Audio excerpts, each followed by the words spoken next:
Light on है, कोई बंद नहीं करता। बिजली का बिल आएगा तब पता चलेगा। हाँ मम्मी, मैं भूल गया था, कर रहा हूँ। बहू को समझा दे, जब देखो लाइट जला जला कर पूरे घर में छोड़ देती है। जहां एक्स्ट्रा लाइट दिखे वहां बंद कर दे, नहीं तो बिजली का बिल तूफान की तरह आएगा। मम्मी मैंने तो उसे बहुत बार कह दिया है, लेकिन क्या करूँ मैं। अपने घर में उसने ऐसा देखा होगा कि सब लाइट जला जला कर रखते हैं। मेरे ससुराल में तो पूरे घर की लाइटें पंखे सब ऑन ही रहता है। पता नहीं कैसे समझेगी ये। विनीत की पत्नी भी ऐसी आ गई तो कर्म फूट जाएंगे मेरे तो। पुष्पा कंजूसी की असली मिसाल है। कंजूसी में समझो उसे गोल्ड मेडल मिलना चाहिए। एक दिन पुष्पा रसोई में देखती है कि कविता फ्रीज से बची हुई सब्जी निकाल कर फेंकने जा रही है। पुष्पा की आंखें बड़ी बड़ी हो जाती है और वो कविता का हाथ तुरंत पकड़ कर कहती है, बहू ये क्या, एक पतीला सब्जी तुम फेंकने जा रही हो? यहाँ किसी को नसीब में नहीं होता और तुम फेंक रही हो। मम्मी जी क्या करूं, एक हफ्ते से पड़ी है, कोई खाता ही नहीं। मैं इनसे और देवर जी से 10 बार पूछ चुकी हूँ। आज नाश्ते में सब यही खाएंगे। पर मम्मी जी ये खराब हो चुकी है, बदबू आ रही है इसमें से। फ्रिज में कुछ खराब होता है क्या? तू मत खाना, हम तीनों खा लेंगे, तो बस अपने लिए सब्जी बना ले। कविता देखती रह जाती है, उसका मुंह बन जाता है। नाश्ते में पुष्पा उस सब्जी को ठीक करके कुणाल और विनीत को दे देती है और खुद भी खाती है। कविता के तो होश ही उड़ जाते हैं तीनों को खाता देखकर। तुम लोगों ने खा ली सब्जी? गजब है, जब मैं एक हफ्ते से पूछ रही थी तो कोई नहीं खा रहा था। भाभी अब पूछ रही थी तो हमें लगा आप फिर वही सब्जी बनाकर खिलाओगी। हमें क्या पता था कि सब्जी पड़ी है, तो हम वही खा लेते ना। ठीक है, अब मैं भी बासी ही खिलाऊंगी। कविता अपने कमरे में चली जाती है और अपनी माँ से कहती है, मम्मी मेरे ससुराल वाले तो गजब है, कितने दिनों का बचा हुआ खाना भी खा लेते हैं। गजब है, मेरी सास भी मानना पड़ेगा, मैं तो एक निवाला भी ना खा सकूं। तुझे क्या है, तेरे लिए तो अच्छा है ना, बासी बचा हुआ खा लेंगे तो तुझे झंझट नहीं होगी। ये बात भी सही है। दिन बीतने लगते हैं और विनीत के लिए आकांक्षा का रिश्ता आता है। आकांक्षा के घर से अच्छा खासा दहेज मिल रहा था, तो पुष्पा लड़की को देखे बिना ही विनीत से कहती है, बेटा बुढ़ापे में ना सब एक जैसे ही दिखने लगते हैं, क्या गोरा क्या काला, क्या सुंदर क्या बदसूरत, 30 लाख कम नहीं होते। पता है ना तुझे लोन लेकर पढ़ाया था, तुम लोगों को किसी ने 1 रुपये की मदद नहीं की थी। बात तो मम्मी एकदम सही कह रही है। अरे बिना ना नुकुर किए हाँ कर दे इस रिश्ते के लिए। ठीक है, तुम लोगों को जो समझ में आता है वो करो। कुणाल और पुष्पा आकांक्षा के घर उसे देखने के लिए चले जाते हैं और उसका रिश्ता पक्का कर देते हैं। आकांक्षा के घर वाले भी अपनी बेटी के लिए ऐसा ससुराल पाकर धन्य हो जाते हैं। मैं तो आप लोगों जैसे रिश्तेदार पाकर खुश हो गया हूँ, वरना आजकल लोग रिश्ते करने में ही खून पी जाते हैं। अरे भाई साहब, आप शादी की डेट निकलवाइए और जल्द से जल्द शादी करवाइए।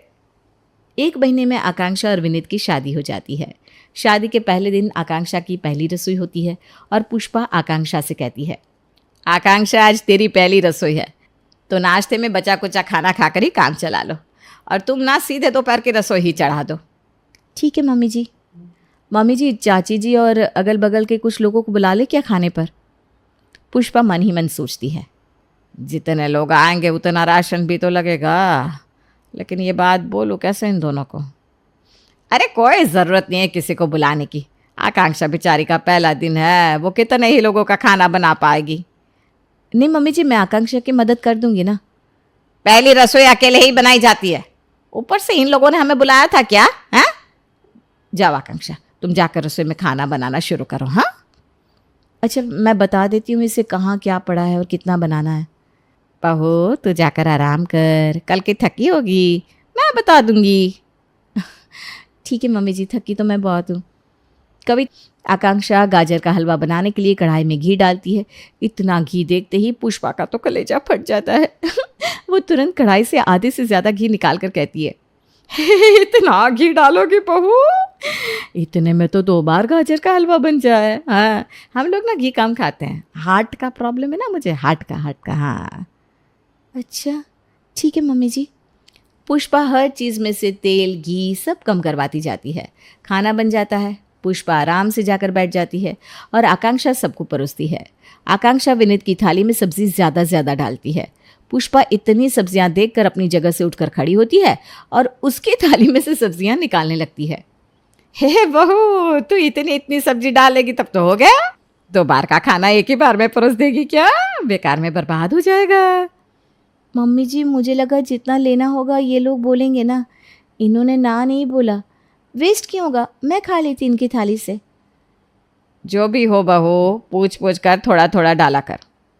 कविता और आकांक्षा एक दूसरे का मुंह देखने लगती हैं। जब आकांक्षा और कविता खा रही थी तब आकांक्षा कविता से कहती है, भाभी कुछ अजीब नहीं लगा आपको? थाली में से किसी से कौन खाना निकलवाता है? मुझे भी ठीक तो नहीं लगा, लेकिन जाने दो, तुम माइंड मत करो इतना।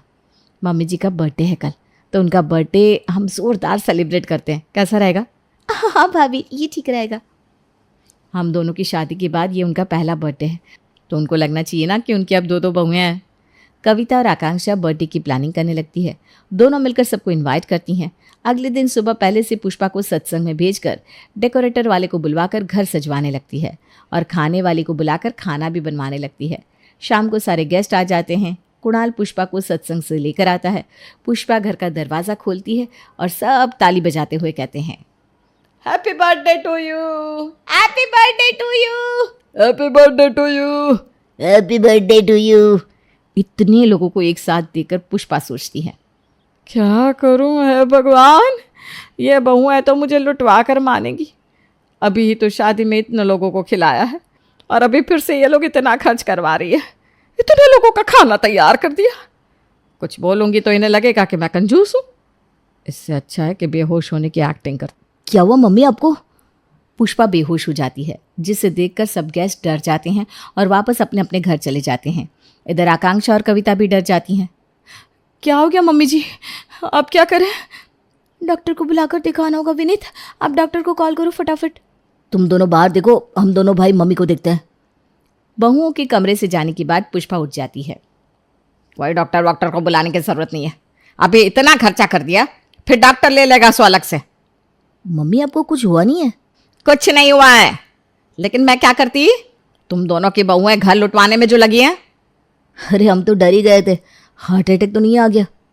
मुझे कुछ नहीं होगा, तुम दोनों बोल देना कि मेरा बीपी हाई हो गया था जिस कारण से ये सब हुआ।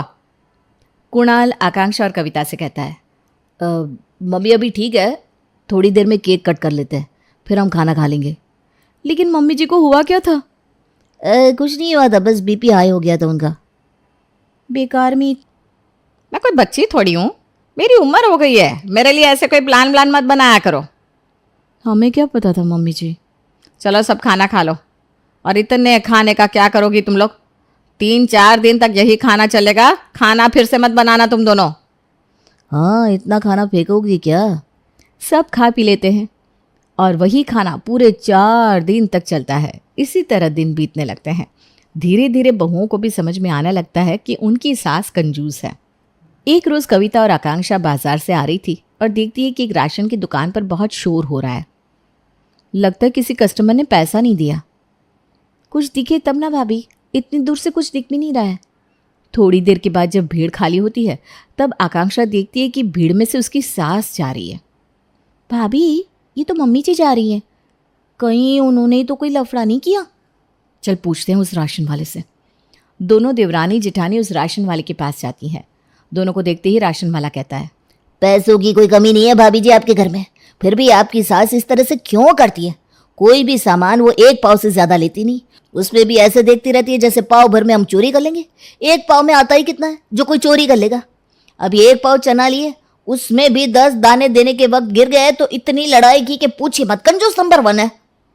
ऐसा कुछ नहीं है भैया, वो उनकी उम्र हो गई ना इसलिए। कविता और आकांक्षा वहाँ से निकल जाती हैं और एक घर आती हैं और कविता को याद आता है कि कल उसकी किटी है। अरे कल तो मेरी किटी है, मैं तो भूल ही गई थी। तो क्या हुआ भाभी, मैं हूँ ना, मिलकर कर लेंगे तैयारी। छोले भटूरे खाने में, नाश्ते में चाय कॉफ़ी या कोल्ड ड्रिंक कर देंगे और फिर ढोकला और उसके बाद खाना। हाँ ये ठीक है, और फ्रेंच फ्राइज़ भी। अगले दिन सुबह से ही दोनों देवरानी जेठानी रसोई में लग जाती हैं। पुष्पा दोनों को देखकर समझ जाती है कि आज कुछ तो है। बहू नाश्ता लगा दो। हाँ मम्मी जी। एक काम करते हैं, नाश्ते में सबको ना ढोकला ही दे देते हैं आकांक्षा। ठीक है, मैं सबको ढोकला दे देती हूँ, आप तब तक छोले बना लो। आकांक्षा सबको ढोकले देती है और पुष्पा ढोकला देखती ही कहती है, आज कुछ है क्या? दोनों सुबह से लगी हो और ढोकला मिला है खाने को। हाँ मम्मी जी, आज भाभी की किटी है। तब तो ठीक है। सबको चाय पानी दे देना और ढोकला खिला देना, और क्या। नहीं नहीं मम्मी जी, इतने में क्या ही होता है, सब पेट भर के खाएंगे। हमने छोले भटूरे और फ्रेंच फ्राइज बनाने का सोचा है। अरे बहू, इन सब की क्या ज़रूरत है, ढोकला बहुत है। झूठ मूठ तुम इतनी मेहनत कर रही हो, 2 ढोकले में तो पेट भर जाता है। रहने दो ना मम्मी, आजकल पहले की तरह नहीं होता, आजकल दिखाना पड़ता है थोड़ा। इतना खाना सुनकर ही पुष्पा का तो खून जलने लगा था। वो तब से रसोई में ताका झाकी करती रहती है। इतने प्याज बहू, अरे प्याज सोने से भी ज़्यादा महंगे, इतने प्याज का क्या करेगी। मम्मी जी, भटूरे के साथ सब कच्चा प्याज खाते हैं ना, अब छोले में भी तो डालने होंगे। पुष्पा कटे हुए आधे प्याज उठाकर रख लेती है। अरे इतने बहुत है, घर लुटाना नहीं है, उन लोगों को खिलाकर क्या होगा, बाकी बचे हुए कल काम आ जाएंगे। मम्मी जी, ये खराब हो जाएंगे कल तक। अरे कुछ नहीं होता, मैंने तो जिंदगी भर अपने बेटों को ऐसे ही खिलाया है।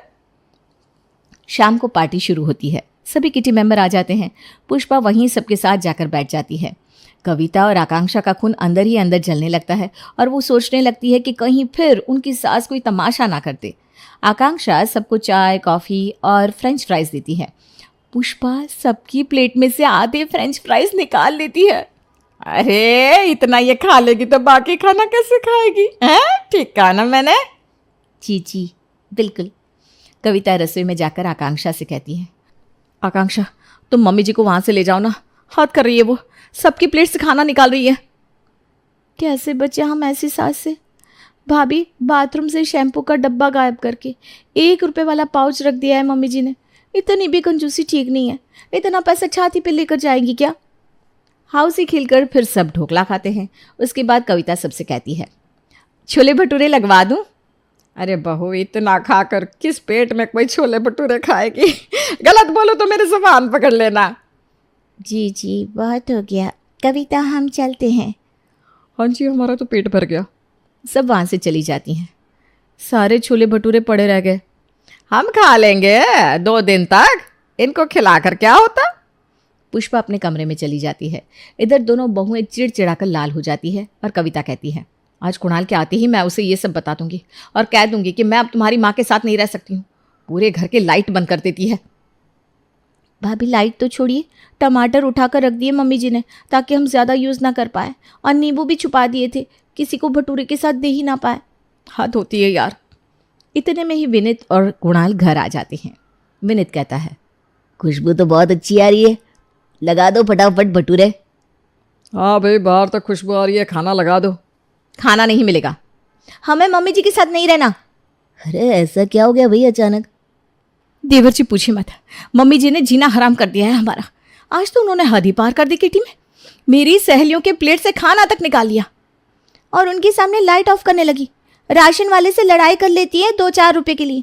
इस तरह नहीं चलता है, थक गए हम पूरा दिन झेल झेल कर।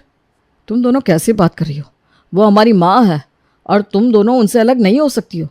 अरे तो अपनी माँ को समझाओ ना कि इतनी कंजूसी ना करे, सब कुछ तो है हमारे पास, फिर क्यों करती है ऐसा। भाभी अभी ना हमारे पास पैसा है, एक वक्त था जब हमारे पास कुछ नहीं था।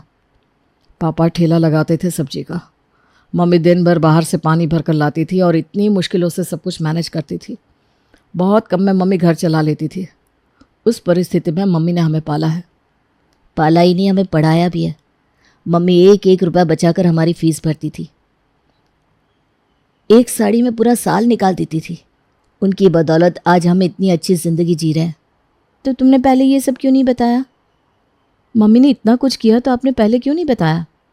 कैसे बताते, अगर हम ये बता देते तो हमारी शादी होना मुश्किल हो जाता। मम्मी को लगता था कि कोई लड़की ये सब जानकर हमसे शादी नहीं करेगी। तुम लोगों के पास तो सारी फैसिलिटीज़ है, मम्मी ने तो कभी फ्रिज देखा भी नहीं था। हम मम्मी से अलग कभी नहीं हो सकते। तुम्हें मम्मी से अलग होना है तो तुम मुझे छोड़ दो। कंजूस कोई होता नहीं है, उसकी परिस्थिति उसे ऐसा करने पर मजबूर कर देती है। मम्मी ने इतना कुछ देख लिया है, अब उसे डर लगता है कि कहीं वो दिन वापस ना आ जाए, तो हमें देखकर चलना चाहिए। हमें नहीं पता था ना ये सब के बारे में, अब हम समझ चुके हैं मम्मी जी के बारे में। अब हम कभी कुछ ऐसा नहीं करेंगे। जाओ तुम दोनों मम्मी जी को लेकर आओ, हम दोनों खाना लगाते हैं। आकांक्षा और कविता सबके लिए छोले भटूरे परोसती है और सब साथ में मिलकर खाते हैं। ये फालतू की लाइट ऑफ कर दो आकांक्षा। भाभी कल भी हम यही खा लेंगे हाँ। पुष्पा मुस्कुराने लगती है और दोनों बहुओं उसकी ओर देख कर कहती हैं, अब हमें ही तो घर देखकर चलना होगा ना। क्यों मम्मी जी?